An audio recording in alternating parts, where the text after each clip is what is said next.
Hello students. Circle समझ नहीं आ रहा है तो बिल्कुल सही चैनल पे आ गए हो। मैं आपका अपना रोहन सर आज से स्टार्ट कर रहा हूँ सर्कल्स क्लास 9 वालों के लिए।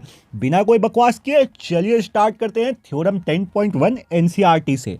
स्टेटमेंट रीड कर रहा हूँ, ध्यान से सुनिएगा। Equal chords of a circle subtend equal angle at the centre. इस स्टेटमेंट में आपको कॉर्ड का और सबटेंड का मतलब पता होना चाहिए। ओके, चलिए हम लोग सर्कल पढ़ रहे हैं तो मैं एक सर्कल आप लोगों के लिए ड्रॉ कर देता हूं। हो जा। देखिए सर्कल ड्रॉ हो गया। अब मैं इस सर्कल को थोड़ा सा जूम करता हूं और आप लोगों को कॉर्ड क्या होता है ये बताता हूं। तो देखिए, जब भी सर्कल का बाउंड्री पे है ना, जब भी सर्कल का बाउंड्री पे, सर्कल का बाउंड्री क्या है, ये जो ऑरेंज कलर का लाइन हमने ड्रॉ किया है ये सर्कल का बाउंड्री है। इस सर्कल के बाउंड्री पे जब भी हम लोग कोई दो पॉइंट को मार्क करते हैं और इन दोनों पॉइंट को हम लोग एक लाइन सेगमेंट का हेल्प से जोड़ देते हैं, तो ये जो लाइन सेगमेंट आएगा ना, इसको हम लोग कॉर्ड बोलते हैं।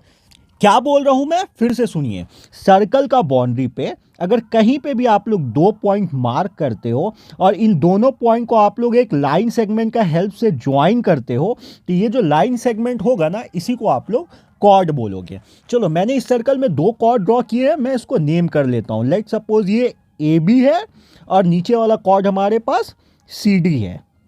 ओके, अब मैं आपको थ्योरम का मतलब समझा देता हूं।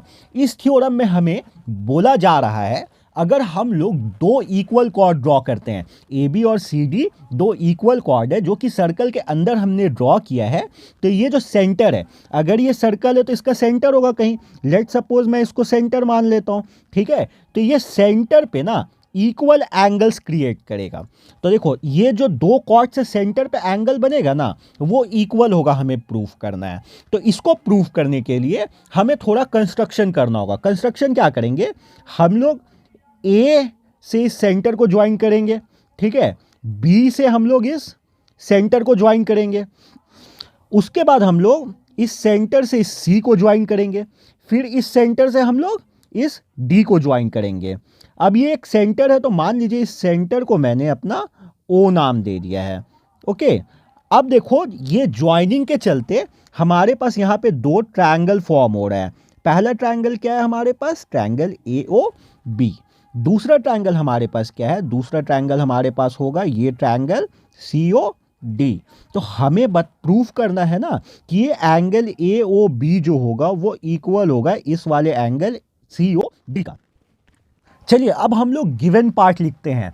गिवन हमारे पास क्या है, गिवन में हमारे पास है दो इक्वल कॉर्ड्स। कौन से दो इक्वल कॉर्ड्स हैं, तो भैया इक्वल कॉर्ड्स का मतलब हो गया कि ए बी जो है वो इक्वल है सी डी का। इस सर्कल में दो ही कॉर्ड हमने ड्रॉ किया था ना, ए बी और सी डी। ये दोनों कुछ इस तरीके से ड्रॉ करना है कि ये इक्वल हो। नेक्स्ट स्टेप में हमें इसमें प्रूफ क्या करना है, तो टू प्रूव लिख लेते हैं। टू प्रूफ, प्रूव हमें क्या करना है, हमें प्रूफ करना है कि angle A O B, angle A O B equal होगा एंगल सी ओ डी का। तो लिख लीजिए angle A O B is equal to angle C O D, ठीक है। अब हमने इसमें कंस्ट्रक्शन किया है, कंस्ट्रक्शन पार्ट क्या है उसको भी हम लोग लिखेंगे। मैं लिख लेता हूं कंस्ट्रक्शन, ठीक है। कंस्ट्रक्शन पार्ट में हमने क्या किया है, हमने ज्वाइन किया है। किन चीजों को हमने ज्वाइन किया है, हम लोग लिख लेते हैं ओ ए। उसके बाद हमने क्या किया है, ओ बी को ज्वाइन किया है, तो ओ बी लिख लीजिए। उसके बाद हमने किसको ज्वाइन किया है, ओ सी को, तो ओ सी लिख लीजिए।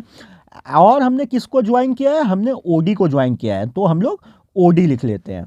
ओके, अब हम लोग स्टार्ट करेंगे प्रूविंग पार्ट। तो लिख लीजिए प्रूफ।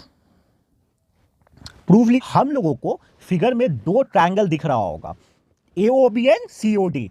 हम लोग इसको कॉन्ग्रेंट प्रूफ करेंगे। हम इस ट्रायंगल ए ओ बी और ट्रायंगल सी ओ डी को कॉन्ग्रेंट प्रूफ करेंगे। कोई भी दो ट्रायंगल को कॉन्ग्रेंट प्रूफ करने के लिए हम लोगों को उन दोनों ट्रायंगल में तीन चीज को इक्वल करना होता है। तो हम लोग प्रूफ स्टार्ट करते हैं। सबसे पहले जो दो ट्रायंगल हम लोग कंसीडर करेंगे ना, वो दो ट्रायंगल हम लोग लिखते हैं। तो मैंने यहाँ पे दो ट्रायंगल कंसीडर किया है।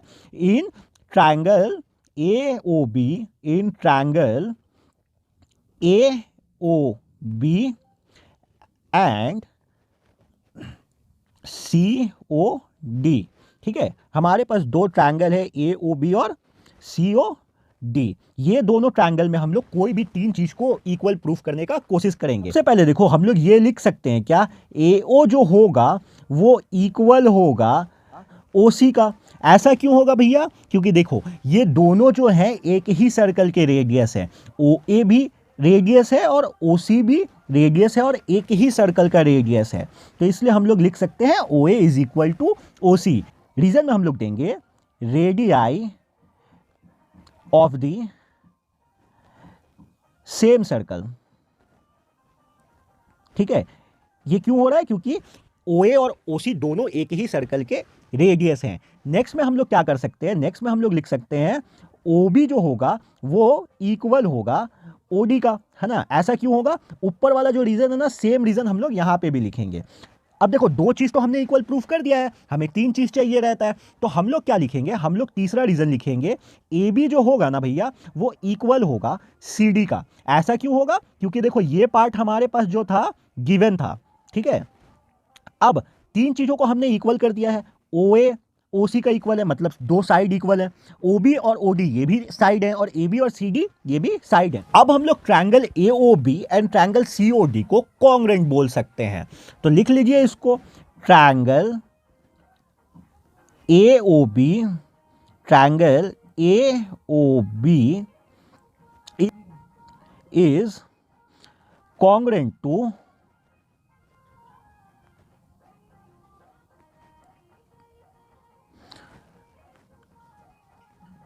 ट्रायंगल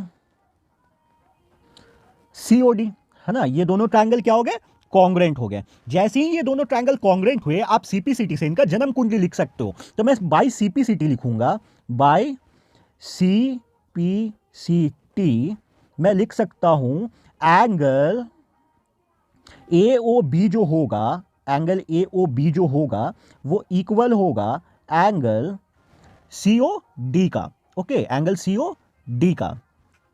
मेरी लैंग्वेज में गेम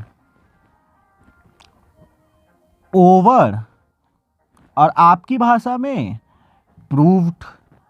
बस यही काम हमें करना था इस थ्योरम में। चलिए मिलते हैं अपनी नेक्स्ट थ्योरम में, जब तक के लिए बाय एंड टेक केयर।